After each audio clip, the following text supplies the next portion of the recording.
Welcome to Democracy Now!, democracynow.org, The War and Peace Report. I'm Amy Goodman. President Donald Trump declared he would stand by Saudi Arabia over the murder of journalist Jamal Khashoggi, who entered the Saudi consulate in Istanbul, Turkey, October 2nd, and was never seen again. In an extraordinary written statement riddled with exclamation points and subtitled America First, Trump wrote, quote, "It could very well be that the Crown Prince had knowledge of this tragic event. Maybe he did and maybe he didn't," exclamation point. That being said, we never know all the facts surrounding the murder of Mr. Jamal Khashoggi. In any case, our relationship is with the Kingdom of Saudi Arabia. Trump's statement came even after the Washington Post reported last Friday the CIA has high confidence that Saudi Crown Prince Mohammed bin Salman ordered Khashoggi's murder. Trump was asked by reporters on Tuesday why he is siding with Saudi Arabia over his own intelligence agencies. Saudi Arabia, if we broke with them, I think your oil prices would go through the roof. I've kept them down. They've helped me keep them down. Right now we have low oil prices, or relatively. I'd like to see it go down even lower. But I think that it's a very simple equation for me. I'm about make America great again, and I'm about America first. America first. Even though Jamal Khashoggi was an American resident, Trump went on to falsely claim Saudi Arabia was investing over $400 billion in the U.S. economy while funding hundreds of thousands of jobs. But a new report from the Center for International Policy found investment from Riyadh is responsible for less than 20,000 U.S. jobs a year and just a fraction of the investment cited by Trump. Trump's defense of the murder of Jamal Khashoggi drew condemnation from members of Congress. Virginia Democratic Senator Tim Kaine called the statement yet another fawning prostration to a foreign authoritarian. Some Republicans, including Senators Lindsey Graham and Rand Paul, have joined calls for new sanctions on the Saudi royal family. Khashoggi worked as a columnist for The Washington Post. In a statement, the newspaper's publisher and CEO, Fred Ryan, said, quote, "President Trump is correct in saying the world is a very dangerous place. His surrender to this state-ordered murder will only make it more so. Trump is placing personal relationships and commercial interests above American interests and his desire to continue to do business as usual with the Crown Prince of Saudi Arabia," The Washington Post said. On Tuesday, Trump denied he has any financial ties to Saudi Arabia. Well, I have nothing to do with Saudi. Just so you understand, I don't make deals with Saudi Arabia. I don't have money from Saudi Arabia. I have nothing to do with Saudi Arabia. I couldn't care less. That contrasts with Trump's comments at a July 2015 rally in which he declared, "I like the Saudis. I make a lot of money with them. They buy all sorts of my stuff," he said. The Washington Post reports Trump's business ties with Saudi Arabia go back to the 1990s, with Saudi lobbyists spending $270,000 just last year alone to book rooms at Trump's hotel in Washington, D.C. In Saudi Arabia, human rights groups are warning some of the kingdom's most prominent feminists have been tortured and sexually harassed as they've been held for months without charge and without access to a lawyer. Saudi officials began arresting the women in mid-May, many of whom had spent years fighting a ban on women drivers in Saudi Arabia. Both Amnesty International and Human Rights Watch say Saudi guards routinely used beatings, electric shocks, sleep deprivation, and psychological torture against the women prisoners. In Yemen, a new report by the charity Save the Children estimates 85,000 children under the age of 5 have died from acute malnutrition brought on by the U.S.-backed Saudi-led war on Yemen. The finding came as residents of the Yemeni port city of Hodeidah said the last 2 days have seen the worst violence yet in the Saudi-led offensive aimed at seizing the city from Houthi rebels. Hodeidah resident Magid Ghaleb lost 4 daughters when a Saudi coalition airstrike hit their home over the weekend. A 5th daughter was on life support in a hospital whose medical staff has mostly fled for fear of their lives. You can look at my house. I don't even have a quarter of a kilo of wheat left. So imagine how it is when these crimes happen. We're already dying of hunger, then these airstrikes come and kill us and multiply our problems. We are calling on all the honorable people of the world, all people from all religions, anyone who has a heart, to stop this bloodshed. We cannot take it. Yemenis and their children are being murdered in cold blood.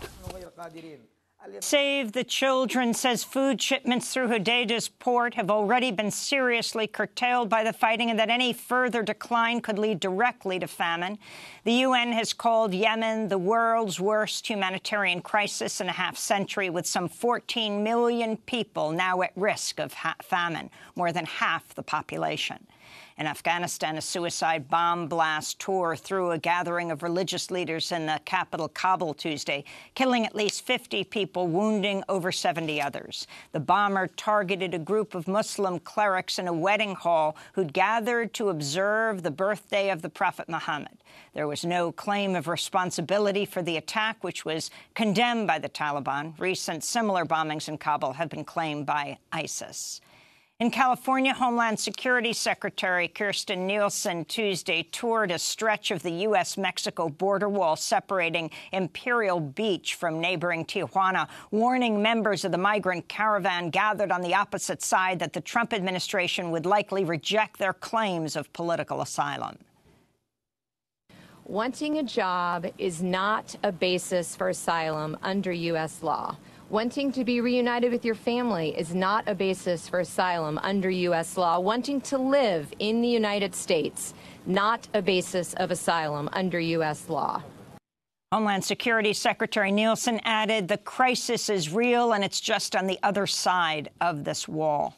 Nielsen's trip came as the Trump administration says it would begin withdrawing thousands of soldiers it mobilized to the border ahead of the midterm elections and after a federal judge halted the Trump administration's plans to bar migrants from seeking asylum unless they arrive at a legal U.S. port of entry. Following that ruling, 29 migrant families will be released from the South Texas Family Residential Center in Dilley, Texas. Many of them come from a region of Central America known as the Northern Triangle, encompassing El Salvador, Guatemala, and Honduras. The area is marked by widespread poverty, extreme gang violence. In a statement, Amnesty International welcomed the releases as a positive step, but blasted the Trump administration over its policy towards migrants, writing, "It's unconscionable to criminalize mothers, fathers, and children who've lost everything. The administration must immediately abandon plans to build more detention centers and tent cities," Amnesty said. In Mississippi, where voters will head to the polls next week for a runoff Senate election, newly surfaced photographs show incumbent Republican Senator Cindy Hyde-Smith wearing a Confederate Army cap and posing with a vintage rifle, sword, and other Confederate artifacts. The photos were from a Facebook post Hyde-Smith published in 2014, which she captioned, "Mississippi History at its Best." This comes after a viral video recorded just days before the midterm election shows Hyde-Smith praising a campaign supporter with the words, quote, "If he invited me to a public hanging, I'd be on the front row," unquote. Mississippi is once considered the lynching capital of the United States, and Hyde-Smith's Democratic opponent, Mike Espy, is African-American. In other Mississippi news, a federal judge has blocked a harsh anti-abortion law from taking effect. The law, known as the Gestational Age Act, was signed by Mississippi Republican Governor Phil Bryant in March. It bans most abortions after 15 weeks with no exceptions for cases of rape or incest. In his ruling declaring the law unconstitutional, U.S. District Judge Carlton Reeves wrote, quote, "The fact that men, myself included, are determining how women may choose to manage their reproductive health is a sad irony not lost on the court," he said. The New York Times reports President Trump wanted the Justice Department to criminally prosecute former FBI Director James Comey and Hillary Clinton. The Times cites two unnamed sources who say Trump's White House counsel, Don McGahn, only dissuaded the president after he warned such a move could lead to Trump's impeachment. The Washington Post reports acting Attorney General Matthew Whitaker was paid more than $1.2 million to lead a charity funded by dark money that bills itself as a nonpartisan watchdog, even as it worked exclusively to advance conservative causes. The charity known as FACT, or the Foundation for Accountability and Civic Trust, is a nonprofit that refuses to reveal its funding sources, but one of the funders is known to be conservative billionaire Charles Koch. Whitaker worked as the charity's sole employee employee for 3 years beginning in 2014 until he moved to Washington to work as a chief of staff to former Attorney General Jeff Sessions. Leaders of the U.S. fossil fuel industry knew as early as 1954 that carbon dioxide pollution accumulating in the atmosphere posed a growing threat to life on Earth, but failed to warn the public. That's according to new research published by Stanford historian Benjamin Franta in the journal Nature Climate Change. Franta found in the 50s the American Petroleum Institute commissioned a study by a Caltech scientist which concluded global carbon dioxide levels had risen by 5% in a century. It's the earliest known industry-funded research into climate change, and the findings led in part to a 1965 report by President Lyndon Johnson's Science Advisory Committee on the threat posed by global warming. Speaking to members of an oil industry conference that year, Frank Ickard, then president of the American Petroleum Institute, warned, quote, "This report unquestionably will fan emotions, raise fears, and bring demand for action. The substance of the report is that there is still time to save the world's peoples from the catastrophic consequence of pollution, but time is running out," unquote. The American Petroleum Institute would instead go on to fund decades of climate change denial while fighting efforts to switch to renewable energy sources. The governments of the U.S. and Canada are warning all romaine lettuce recently purchased or currently for sale is unsafe to eat in any form. The U.S. Centers for Disease Control warns the lettuce is at risk of containing a dangerous type of E. coli bacteria and should be thrown away. Last spring, an E. coli outbreak linked to romaine killed 5 people, sickened more than 200 others. That outbreak followed a decision by the Trump administration to shelve water testing rules crafted under President Obama that could have prevented the outbreak. The former president of Michigan State University has been charged with lying to police as they investigated crimes committed by Dr. Larry Nassar, the former USA gymnastics team doctor, convicted of sexually abusing hundreds of girls and young women. Police say the former MSU president, Lou Anna Simon, lied when she said she told investigators she didn't know Nassar was the subject of a 2014 Title IX investigation into a campus sexual assault complaint. Nassar was later cleared by Michigan State University of wrongdoing in that case. Simon resigned last March. On the same day, Dr. Nassar was sentenced to 175 years in prison for sexually abusing over 150 people. Simon faces 2 felony counts and 2 misdemeanor charges that could bring up to 4 years in prison. She's the 3rd current or former MSU official charged with covering up for Dr. Nassar. And here in New York, Mujahid Farid, a leading organizer in the push to release elderly people from prison, has passed away from cancer. He died Tuesday at home, surrounded by friends and family. Farid founded the campaign Release Aging People in Prison, known as RAP, when he was released from prison in 2011 after serving 33 years on a 15-to-life sentence.